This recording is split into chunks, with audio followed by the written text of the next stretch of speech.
Ne l'oublie pas, un grand pouvoir implique de grandes responsabilités. Mise à bord.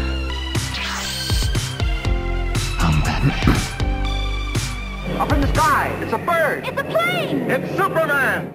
De retour dans la bande des comics, nous allons, après ce moment de douceur et d'appel à l'amour, nous allons passer à la première chronique. Alors, nos grands romantiques, comme je l'expliquais, ont choisi le thème de la romance pour cette Saint-Valentin. Alors, eh bien, écoute, Jay, ça va être toi qui va commencer. Hein. Allez, c'est parti. T'es le grand romantique de la bande. C'est ça. Et je suis puni. Puni, je sais pas, mais en tout cas, c'est parti, c'est pour toi. Alors, je vais pas vous parler de la meilleure histoire d'amour que j'ai pu lire dans la bande dessinée, parce que c'est Saga, et Saga, je vous en ai déjà parlé. Donc, je vais vous parler d'une autre histoire, effectivement, qui se lit dans les comics mainstream, et qui s'appelle Spider-Man Bleu. Oui. Alors pour le coup c'est vraiment une histoire qui démarre à la Saint-Valentin. Ce Spider-Man Bleu, donc moi c'est l'édition que je vous ai montrée, c'est l'édition du Printemps des Comics 2021, donc qui coûtait 5,99 € pour 152 pages, et donc qui est en 6 chapitres, qui a été écrite en 2002, notamment par Jeff Lubb et Tim Sale. Donc le duo qui est également derrière Un long Halloween, Amère Victoire aussi. Et on connaît aussi un petit peu Tim Sale dans le milieu des séries télé, vu que c'est lui qui a fait notamment toutes les peintures d'Isaac dans la série Heroes, dans la première saison. Ouais. Donc voilà, c'était l'artiste qui était derrière l'artiste, en quelque sorte. Alors Spider-Man Bleu, alors aucun rapport avec un mode de cuisson des steaks par Tante May. Oui. Moi, je dis oui. Tu l'apprends. Bon, la blague. La blague. Aucun lien non plus avec une soirée très alcoolisée. Non, mais là, on est bien dans le thème de l'amour. Là, voilà. Je vais pas vous dire pourquoi ça s'appelle Spider-Man Bleu. Par contre, l'intérêt, c'est de le découvrir parce que c'est à la toute fin de l'album qu'on le découvre. Et en fait, ça va être surtout à propos d'un triangle amoureux entre Peter Parker, donc la personne qui se trouve derrière Spider-Man, Mary Jane Watson et Gwen Stacy, qui est décédée dans les comics en 73 dans un arc très connu qui s'appelle La mort de Gwen Stacy. Et donc il va nous expliquer, parce qu'il est marié avec Mary Jane, et donc Peter Parker va parler en fait à son premier amour qui était Gwen Stacy. Et tout au long du récit, on va avoir pas mal d'actions, pas mal de choses qui vont se passer. En fait, tout au long, il va parler à son amour perdu, pour le coup. Et c'est une histoire qui est ultra touchante. Moi, franchement, elle m'a vraiment impressionné par sa maîtrise. Et clairement, ça fonctionne très très bien en termes d'émotion. C'est pas du tout une histoire, on pourrait l'imaginer avec un triangle amoureux, quelque chose d'assez malsain. C'est pas du tout le cas ici. Et c'est très bien fait. Voilà, c'est une histoire que je recommande très très fortement. Vous l'avez lu, je suppose, peut-être ? Du tout. Oui. Du tout. Oui, moi, c'est vrai que quand j'ai commencé à m'intéresser au duo Lubb et Sale, j'avais lu Un long Halloween, Amère Victoire, et du coup, c'est vrai que je me suis intéressé à ce qu'ils font chez ce qu'ils faisaient chez Marvel. Du coup, un peu moins emballé avec donc ce Spider-Man Bleu et Daredevil Yellow. Pareil, Captain America White est très très en dessous. Mais du coup, c'est vrai que c'est toute cette période où ils mettaient les couleurs derrière. Hulk gris aussi. J'ai beaucoup aimé Hulk gris. Mais là, du coup, oui, ce Spider-Man bleu est gentillet, mais je trouve ça nettement moins prononcé dans l'action, dans les parties pris graphiques avec ce qu'ils font chez DC, je trouve. Moi, je l'ai quand même trouvé intéressant. Je trouvais qu'au niveau scénaristique, c'était quelque chose qui marchait plutôt bien, et même au niveau du dessin, ça m'a pas plus dérangé que ça. Il est pas trop dur au niveau du dessin, parce que les années fin 90, c'était quand même assez particulier. Assez marqué. Non, moi je trouve que surtout chez. Ouais, ça va. Ça rentre pas trop justement dans cette mouture avec des personnages bodybuildés, des filles ultra sexy. Fin années 90, t'étais sur. Il y avait plus que de muscles qu'humainement possible. Les filles, oui. Non, mais c'est vrai que c'est un truc assez. C'est épuré, c'est classe, c'est Tim Sale. C'est toujours beau, beau, c'est poétique, et il y a un côté. Ouais, et le tien, maintenant que tu me dis que oui, c'est les mêmes qui ont fait Daredevil Yellow, c'est vrai qu'il tient bien le côté urbain je dirais. Ouais, Du dessin. Et c'est vrai que justement les dessins ont toujours je trouve un côté un peu vintage, mais un joli vintage, je trouve qui se font bien, qui fait bien un peu ancien. Chez Daredevil, c'était ce qui ressortait beaucoup. Et donc je trouve que c'est vraiment, moi c'est un dessinateur qui me plaisait vraiment beaucoup, quoi. Il avait ce petit côté un peu pas démodé, c'est pas beau de dire ça, mais qui faisait plutôt il a réadapté l'ancien. Bon, bah, écoute. Bon, donc c'est une bonne découverte. Oui. Et voilà, pour parler d'amour avec Spider-Man, c'est possible. On constate. Très bien. Gilles, raconte-nous un peu. Alors moi, je vais vous parler d'un petit manga en 6 tomes pour le moment, Conlu Generic Romance. D'accord. On va être avec l'histoire de Kujire Reiko. Ça va être l'histoire d'une jeune femme qui va se réveiller un matin où elle n'a plus du tout de souvenirs de son passé, mais elle continue à vivre dans le même appartement qu'elle s'est habituée, dans le même travail, c'est qu'elle travaille pour une agence immobilière dans la ville de Kunlo.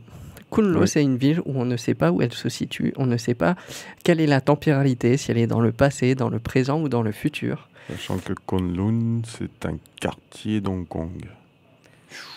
Voilà. À la base, pour de vrai, tu veux dire. Oui, c'est les nouveaux territoires à Hong Kong. Voilà. C'est rare, merci, madame. Donc, non, mais c'est intéressant parce que dans le manga, ça va être cité. Mais on va voir autre chose. Il y a autre chose avec ce quartier de Hong Kong que je ne peux pas dévoiler, forcément. Évidemment.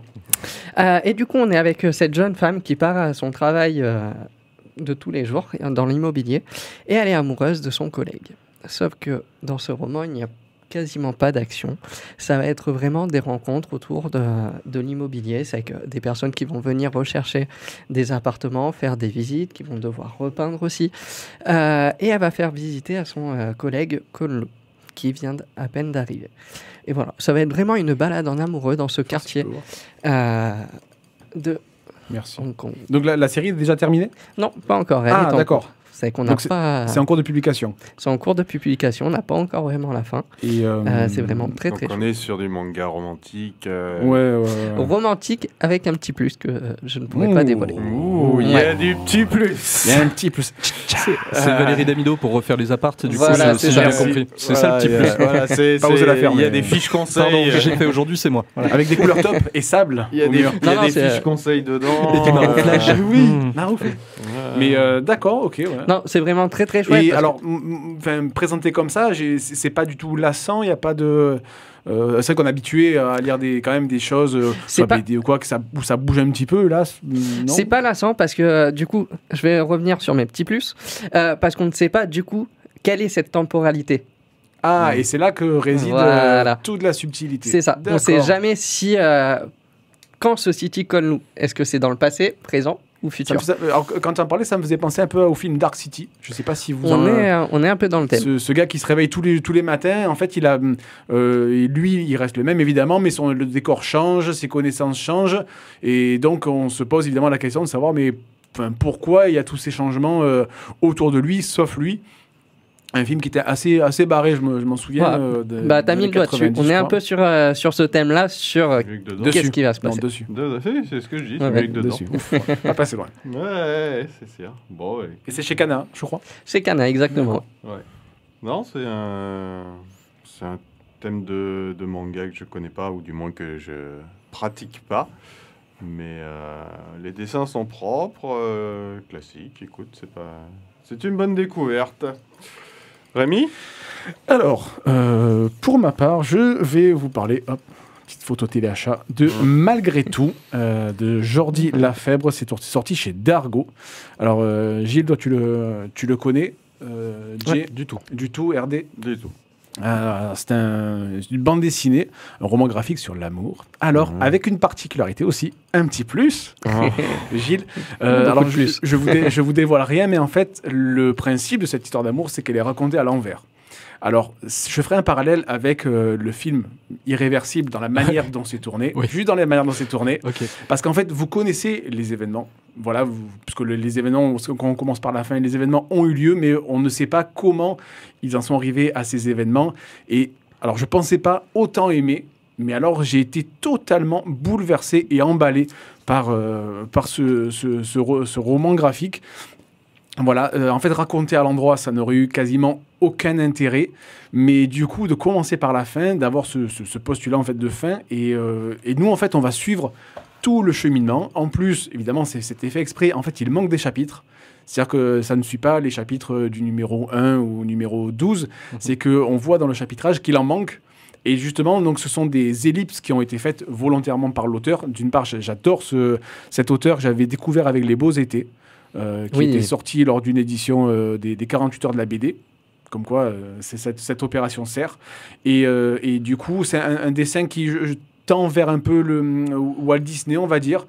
Ça se rapproche d'un chant de Noël que tu as présenté sur une autre émission. Et voilà, du coup, donc il y a le fait que ça soit raconté à l'envers, il y a le fait qu'il y ait ces ellipses. Et vraiment, j'ai été totalement, je vous dis, vraiment submergé par cette histoire que je vous conseille vraiment. Le thème en aucun cas et à aucun moment n'est niais ou un peu mièvre. Voilà, c'est une magnifique histoire d'amour et donc du coup la conclusion ne s'en trouve que plus belle. Et voilà, donc je ne saurais que vous conseiller de lire ce Malgré tout chez Dargaud, qui a eu une réédition il n'y a pas longtemps, luxe en noir et blanc. Alors bon, voilà, ça c'est un petit peu, je pense, le côté mercantile. Mais vraiment, voilà, si vous avez l'occasion de vous la faire prêter ou de l'emprunter, ou si vous avez envie de vous faire un auto-cadeau, voilà, ou bientôt pour la Saint-Valentin pour madame. Voilà, donc du coup, ce Malgré tout est vraiment un très très grand coup de cœur. Voilà pour moi. C'est très joli en tout cas. Ouais, bien, donc il donne envie. Par rapport à ce que tu disais de la réédition, moi je la déconseille vraiment en noir et blanc pour les personnes qui veulent commencer ou qui n'aiment pas ce style de dessin de noir et blanc. Ça mérite de garder la parce couleur. Parce que la couleur, elle apporte vraiment quelque chose. Je trouve, je suis pas très fan des rééditions noir et blanc, mais par contre, je crois que le format est un peu plus grand, je crois. Le format est plus grand, oui, tout à fait. Voilà, mais du coup, le prix, c'est le double, je crois, qui était sorti à 30-35 €. Donc bon, voilà, faites-vous un bon petit cadeau. Cette version couleur que vous trouverez facilement, vraiment vaut le détour. Ouais, ça rappelle un petit peu Memento aussi. Tu parlais du film de Gaspard Noé, Irréversible, dont le seul intérêt pour moi réside vraiment dans ce montage à l'envers. Oui, bien sûr, pour finir sur quelque chose de plus doux que la violence qu'il y a au début. Enfin voilà, il y a tout un propos. Mais Memento, c'est pareil du coup, où on part du postulat de fin et on comprend le pourquoi en fait on retrace et on comprend comment tout s'enchaîne pour t'amener au final. Mais du coup, en fait, cette conclusion qui est l'introduction, qui est le début, je trouve qu'elle te saute au visage, tu vois, et tu restes vraiment estomaqué. Et là, on se dit, waouh, c'est trop beau. Et du coup, tu as envie presque de le relire, tu vois, dans le sens normal, mais de te relancer dans cette lecture. Voilà. Ok. Très sympa. Bon, écoute, pas mal. Je vais à mon tour vous présenter quelque chose. Alors là, moi, j'ai décidé de casser les trucs parce que vous m'avez embêté avec vos trucs romantiques. Donc moi, j'ai amené X-Force, rien à voir. Sexe et violence. Très bien, très bien. X-Force, sexe et violence, voilà. On est sur sur la passion explosive de Domino et Wolverine sur fond d'ultra-violence. Pour la faire simple.